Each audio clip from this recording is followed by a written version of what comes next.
Alka and Madhu put 40 matches on the table and make themselves aware of the game for which the matches are to be used.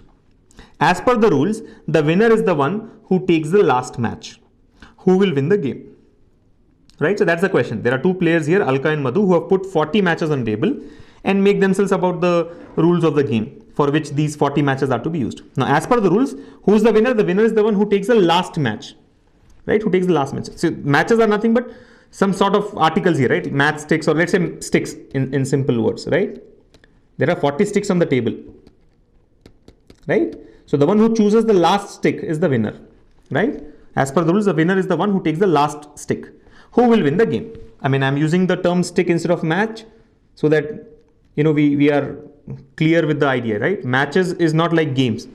Like a match is also a synonym for a game, right? Like match between India and Australia. So it is not that match. Here match is like a stick, match stick. Okay. So to clear that confusion, I have replaced matches with sticks. So Alka and Madhu put 40 sticks on the table and make themselves aware of the game for which the sticks are to be used, right? For which these sticks are to be used. As per the rules, the winner is the one who takes the last stick. Who will win the game, right? Who will win the game is the question. Who will win the game? Now look at the statements. The first statement says each player in turn takes 1, 3 or 5 matches. Each player in turn takes 1, 3 or 5 matches. Is this enough to answer the question? I mean, from the data which says each player in turn takes 1, 3 or 5 matches, can you get the answer? Can we get the answer from that statement alone? Not possible, right?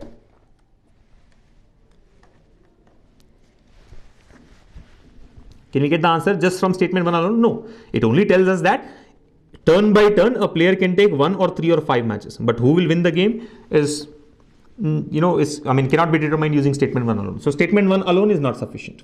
Look at statement 2 alone. Madhu chooses to go first and takes 3 matches. Now we are looking at statement 2 alone, right? We are not considering anything that was given in statement 1. So statement 2 says Madhu chooses to go first. Madhu is the first one to play and he takes 3 matches. He or she takes 3 matches. Is that enough to answer the question? If Madhu has taken 3 matches, how would we know who is the winner? The only thing is next will be Alka, but Alka will take how many matches is the question, right? Will Alka take 3 or 4 or 5 or 1 or 2 or 6 or 7 or 8? We don't know. Will Alka take all the remaining 37 matches? We don't know. You're getting it? Again, don't say that Alka will take either 1 or 3 or 5. That is not known to us. 1 or 3 or 5 point was given in statement 1. We are not considering statement 1. We are looking at statement 2 alone. This is a very, very important part while you are answering questions from data sufficiency, right? When you're checking statement 2, just consider the data given in statement 2. Forget about what was given in statement 1. So I don't know that each player in turn has to take 1 or 3 or 5 matches. What I only know is that Madhu chooses to go first and takes 3 matches. So next Alka will come, but Alka can take 1 or 2 or 3 or 4 or 5 or 6 or 7 or 8 or any number of matches. From that, how will we decide who will win the game? Not possible. So statement 2 alone is also not sufficient. And again, as per the rules of data sufficiency, we have discussed all these rules in the video, right? You should know that when independently both the statements fail to give the answer, we go for the combination. So now we'll combine the data given in both the statements and check if we can arrive at the answer, if we can find out who will win the game, right? Statement 1 alone is not sufficient. Statement 2 alone is also not sufficient. So now we'll go for combination. When you go for combination, what happens? Either both together can give you the answer or both together cannot give you the answer, right? Either both together will give you the answer or both together will not give you the answer. Now, before we proceed, let me, highlight one point here, right? A smart student, I mean, now that we have already spent about 30 seconds, by this time you would have spent 30 or maybe about 45 seconds. I think you should mark one or the other answer. I'll tell you what. What are the possible options? Let's say option 1 is only 1 is sufficient. Only statement 1 is sufficient. Only statement 1 is sufficient. This is what is option 1, right? Option 2 is only statement 2 is sufficient. Only statement 2 is sufficient. Option 3 says either 1 alone or 2 alone is sufficient. Either 1 or 2 alone is sufficient. Option 4, let's say it says both together are sufficient. Both together are sufficient. And option 5 says both together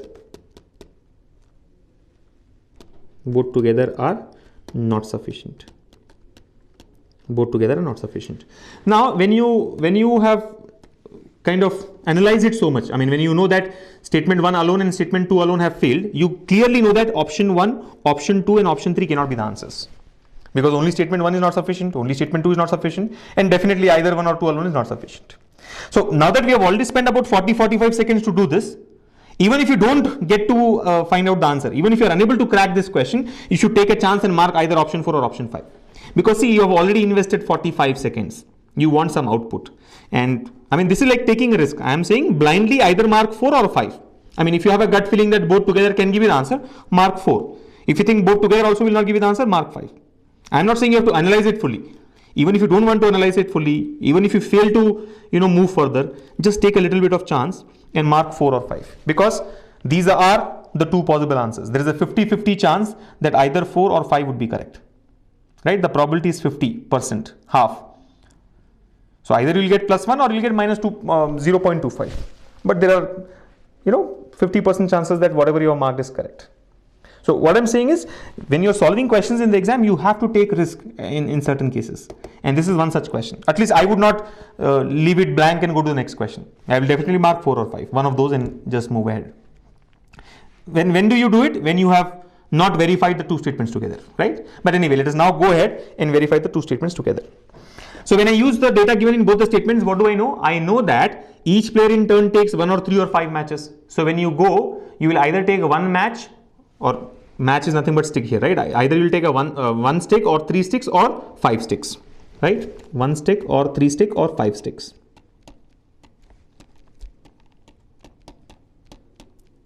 Right? 1, 3 or 5 sticks. And the next point that we know is Madhu chooses to go first and takes 3 sticks. Madhu chooses to go first and Madhu has taken 3 sticks. Now understand, when they started the game, there were 40 sticks.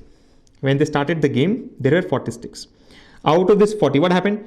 In the first step, the first one to go was Madhu. Madhu has chosen how many? 3 sticks. Out of 40, Madhu has chosen 3 sticks. Right? Madhu has chosen 3 sticks. Which means what is balance? 37 sticks are balanced, right? Remaining are 37. Out of 40, Madhu has chosen 3, 37 are remaining. Now comes next who? Next will be Alka, right? Next would be Alka. You're able to follow? Understand, Alka has got a total of 37 sticks on the table now. How many sticks will Alka choose? Alka can choose only 1 or 3 or 5. These are the only 3 possibilities. Now we know both the data points, right? So we know that Alka should take either 1 stick or 3 sticks or 5 sticks. She cannot take any other number there. So 1 or 3 or 5. So there are 3 possibilities. Alka may take 1 or 3 or 5. Alka may take 1 or 3 or 5. Now understand, if Alka takes 1 stick, how many will be remaining? 36 would be remaining. If Alka takes 3 sticks, what would be remaining? 34 would be remaining. And if Alka takes 5 sticks, what is remaining? 32 is remaining. That means in the third step, when Madhu comes back, Madhu will either see 36 sticks on the table or 34 sticks on the table or 32 sticks on the table. Understand, the game here is all about odd and even numbers. Initially when we started, we had even number of sticks. Madhu came and chose odd number of sticks. So after choosing those odd number of sticks, we are left with an odd number, right? 40 minus 3 gave you 37. Now the point is, from 37, when Alka takes 1 or 3 or 5, see, remember, 37 is an odd number. Understand the point here. 37 is an odd number. From an odd number, you will either subtract 1 or 3 or 5. That means all 3 are odd numbers only, right? So odd number minus odd number will give you an even number. So when Madhu comes in the next step, Madhu will have an even number of sticks on the table. Madhu will have an even number of sticks on the table, right? Because when Alka came, they were odd. Alka chose either 1, 3, 5, which is also an odd number. So odd minus odd will give you an even. Now what will Madhu do? Madhu will either take 1 stick or 3 stick or 5 sticks. Madhu has no other choice, 1 or 3 or 5. Again, Madhu has got 3 possible options, and within each of the option, there are 3 possible ways that he can choose sticks. So let us look at 36. So from 36, Madhu can take 1 or 3 or 5. From 34 also, Madhu can take 1 or 3 or 5. From 32 also, Madhu can take 1 or 3 or 5. 1 or 3 or 5. So when Madhu takes 1 out of 36, what is remaining? 35 is remaining. If Madhu takes 3, what is remaining? 33 is remaining. If Madhu takes 5 out of 36, what is remaining? 31 is remaining. Similarly, if there were 32 sticks, let's assume, and Madhu has chosen 1, what is remaining? 33 is remaining. If Madhu has chosen 3, 31 is remaining. If Madhu chooses 5 sticks out of 34, what is remaining? 29 is remaining. So these are the possible values. Similarly, if there, let's assume Alka had chosen 5 sticks, so remaining will be 32. From 32, Madhu can take 1. So what will be remaining now? 31. Or if Madhu has taken 3, right? If Madhu has taken 3, what will be remaining? 32 minus 3, 29. If Madhu has taken 5 out of 32, what is remaining? 27 is remaining. So we have got 9 possibilities for the next person. Who's the next person? Alka. Who's the next person? Alka. Again, not 9 actually. There are some common values here. Like for example, 33 is already common. 31 is also common. Counted, right? 35, 33, 31, 29 or 27. So there are 1, 2, 3, 4, 5 possibilities, right? 35, 33, 31, 29, 27. But then we don't have to just continue this. I mean, continuing this to till we are left with only 1 stick or 3 sticks or 5 sticks would be a waste of time, right? You are not expected to do all this in the exam. But again, understand the concept of odd or even. Odd or even, right? What happened? It started with 40 sticks. Madhu chose 3. After choosing 3 sticks, there were 37 sticks left for Alka. From that, Alka will choose an odd number. So Madhu is got what choices? Madhu has got even choices. I mean, even number of sticks left on the table. From this even number of sticks, Madhu will choose an odd number only. Madhu cannot choose anything other than 1, 3 or 5. So from an even number, whether it is 36 or 34 or 32, we are subtracting an odd number. Look at this. All these 3 are even numbers.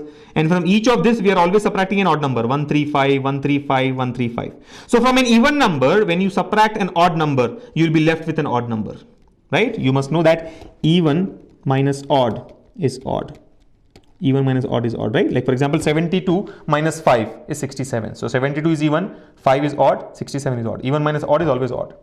So the point is, when Alka comes in the 4th step, Alka will have odd number of choices. You look at it. Madhu initially had an even choice. He took 3. Then Alka came. Alka had odd number of sticks on the table. Then Madhu came. Madhu had even. And now Alka comes back. Alka has got odd number of sticks left on the table. From odd, again Alka will take even some odd number of sticks, 1 or 3 or 5. So again, if you do odd minus odd, when next step when Madhu comes, Madhu will have even number of sticks or odd number of sticks? Madhu will have even number of sticks. You're able to follow? Odd minus odd, 31 minus 3 is 28. So which means odd minus odd is even. So the point is, whenever Madhu was in the picture, Madhu had even number of sticks. Look at this. This is even, right? This set here is even.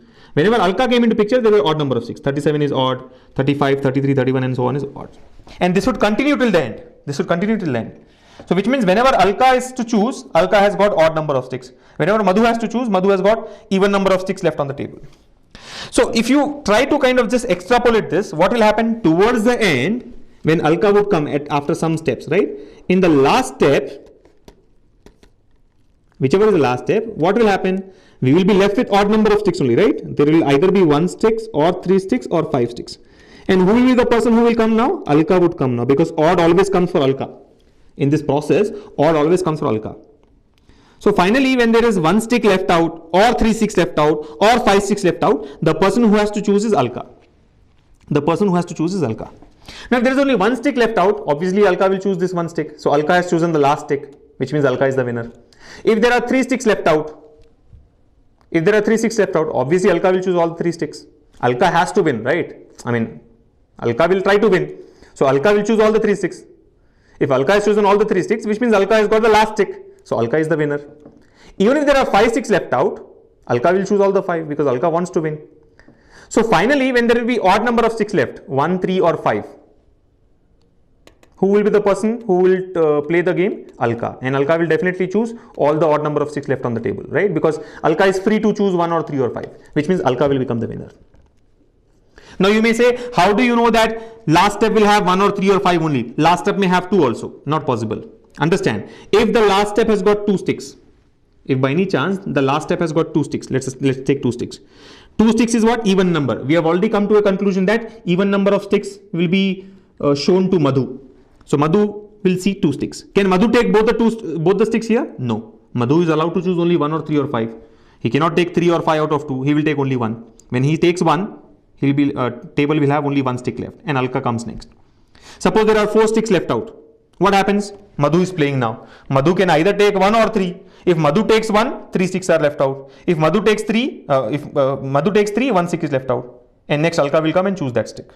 Even if there are 6 sticks left out on the table, let's say, who will be the person who will be playing? Madhu would be playing. Now out of 6, Madhu can either take 1 or 3 or 5. If Madhu takes 1, 5 are left out. So Alka will come and choose. If Madhu takes 3, 3 are left out. Next step, Alka will come and choose all the 3 sticks. If Madhu takes 5 sticks out of this, only 1 stick is left out. And then Alka will come and choose that 1 stick. So clearly Madhu will be always having even number of sticks for him, of which any odd number that he chooses, he will be leaving odd number of sticks on the table. And then Alka will obviously choose those remaining odd number of sticks and be the winner. So clearly when you combine both the points together, you come to a conclusion that Alka is the winner. Alka wins, right? Alka will win the game. How are we able to say that Alka will win the game? By using the data given in both the statements together.